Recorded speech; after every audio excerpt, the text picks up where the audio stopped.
Hey, this is Larry Janeski from Dr. Energy Saver. Today we're in Southbury, Connecticut at Heritage Village, and it's literally a community of thousands of over 55 retirement homes. And we're going to be talking about the difference between a state-sponsored weatherization program and what Dr. Energy Saver does. You know, there's a lot of programs, many states have them, not all, that have a program where you can call, the local utility may administer it like they do here in Connecticut, and have them come out to your house and test it for energy efficiency and do some work. And they lead the homeowners to believe that when they're done, their house is energy efficient. I mean, that's the implied result here. And we're going to take a look at this house, which had that exact visit. And then we came in and see there is a world of difference. Let's take a look. Okay, so here's the test report from the contractor from the state program. In this case, it's here in Connecticut. And one of the tests that's done in this program, and Dr. Energy Saver also performs this very important test, is a blower door test. And that measures the total amount of air leakage in the home compared to a standard that the house should be at. And anything more than that is just making your house draftier, costing you money and higher fuel and electric bills and so forth. Well, the standard, the target for this home was 1,730 CFM. And this contractor reported that he sealed 500 CFM, and when he left, the number was 2,530 CFM. Well, there's two problems here. First of all, if the homeowner believed that their house is energy efficient when this contractor left, well, they're still way over the standard. The house is still way leakier than it should be. That's problem number one.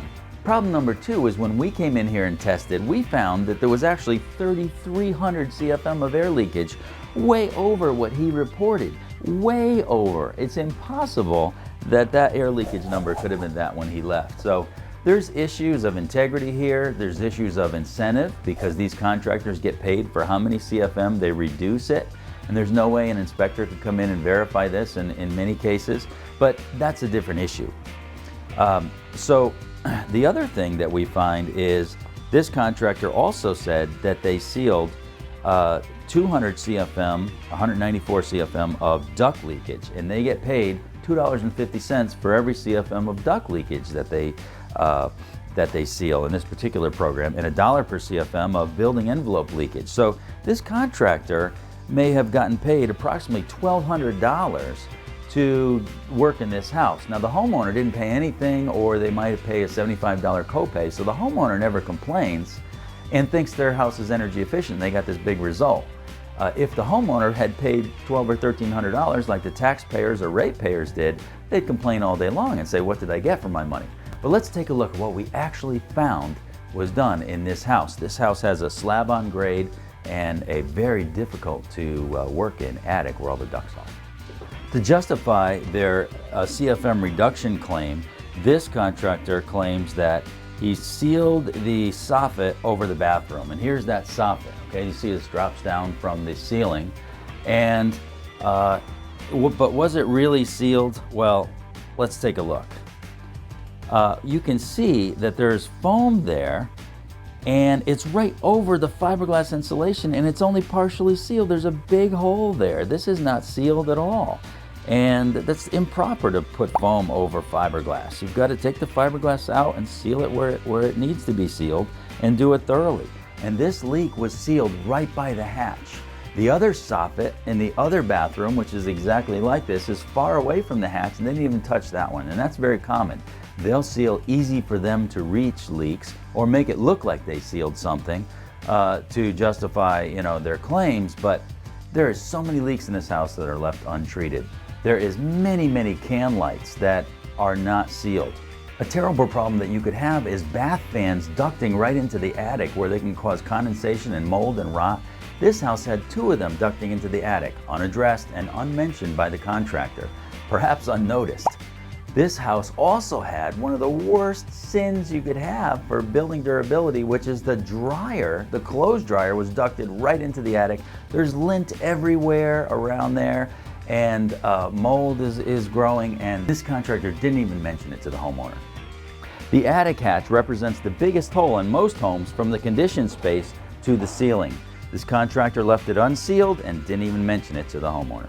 We installed a sealed insulated hatch cover. Now we're going to insulate this attic with our TrueSoft blown cellulose insulation to 17 inches deep. Right now the insulation bats are only 6-inch bats, and so they're about 11 inches short where they need to be to make this house energy efficient.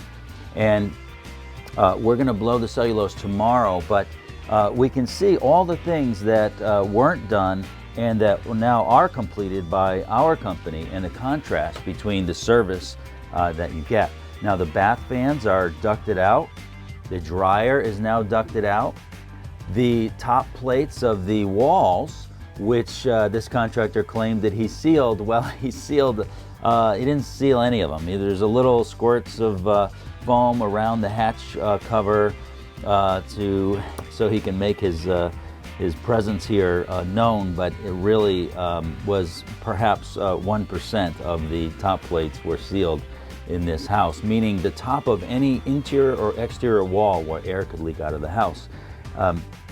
We also see that we installed a insulated storage deck for this homeowner. They want to use their attic for storage, so we installed 4 inches of foam insulation after air sealing underneath it. There's can lights underneath this deck and so forth. Then we put the plywood deck down and added these dams to keep the blown cellulose out of the storage area. And you know, one of the reasons that these contractors don't go far into this attic, I mean, look at this attic, it's just full of trusses. It takes you 5 minutes to crawl to the other end of the attic without falling through the ceiling. There's so many trusses, you're like crawling through monkey bars. It's a difficult job. And to think that 2 guys in a minivan, for example, could come in and make a house energy efficient in 2 hours is really an insult to the trade and to the homeowners that have this done. And we have to come in here with a crew of 3 guys. We spend, you know, many hours and days, you know, doing the job right, and it's just not going to be done in a couple hours.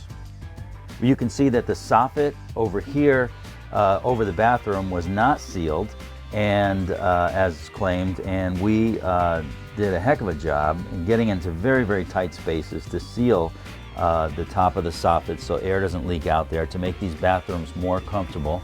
The ducts, this contractor claimed that they did significant duct sealing and they got paid for it through that program, but this is what the ducts look like when we arrived, and this is what they look like now, just before we blow the cellulose around them.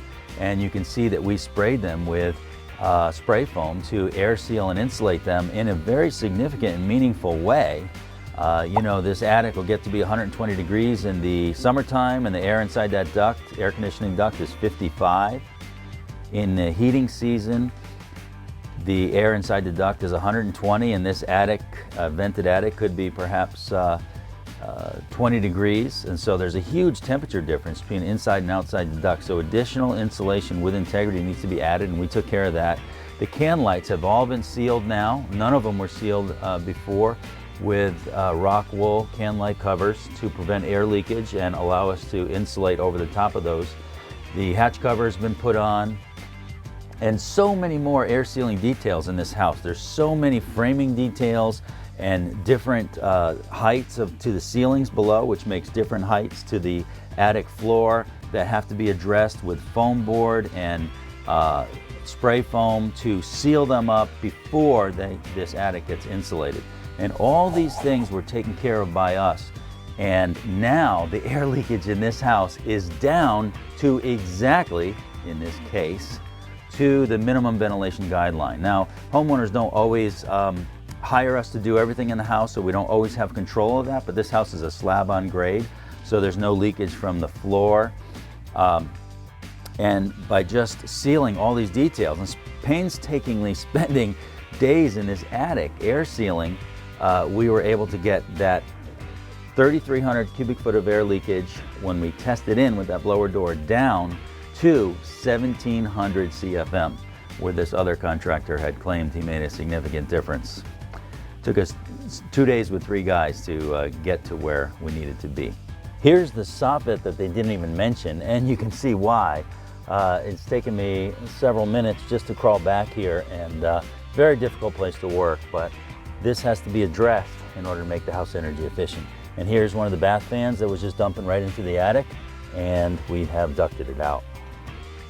Here's a duct penetrating the ceiling that we completely sealed with spray foam, and here is the dryer that used to exhaust right into the attic, and now it goes outside. Now this dryer vent exhausting into the attic over the years, you can see the gray lint, but there's also white mold on the bottom of the roof deck. This part of the roof is flat. We also have rusty nails, and that's from the warm, humid air from the dryer condensing into water and rusting everything that is metal and causing mold on all the organic material. Now here is a chimney from the fireplace, and this pipe gets hot. It's a metal pipe, and building code says you can't put insulation against this pipe and you can't have any wood against this pipe. So this is a big air leak in most houses, whether it be a masonry chimney or a metal chimney, for air to get out right into the vented attic and lost. So we sealed around the bottom of it with appropriate materials, metal flashing and fire caulk, and then wrapped it with rock wool. And now we can blow cellulose insulation right against this pipe, and rock wool is completely fireproof, and this is the way it's done properly. Hiring a professional contractor like Dr. Energy Saver to make your home more comfortable and energy efficient does cost some money, yes, and the state programs are free or next to free. That's true, but the idea is by solving energy problems in your homes and comfort problems, you will get that money back over the years. And maybe 3 or 4 or 5 or 6 years, you'll have all your money back, and then you'll be money ahead. So doing it right is going to get you the results that you want. And that's a big difference than calling the state energy programs. If you'd like to make your home more energy efficient, for real, call Dr. Energy Saver. We'd love to help you.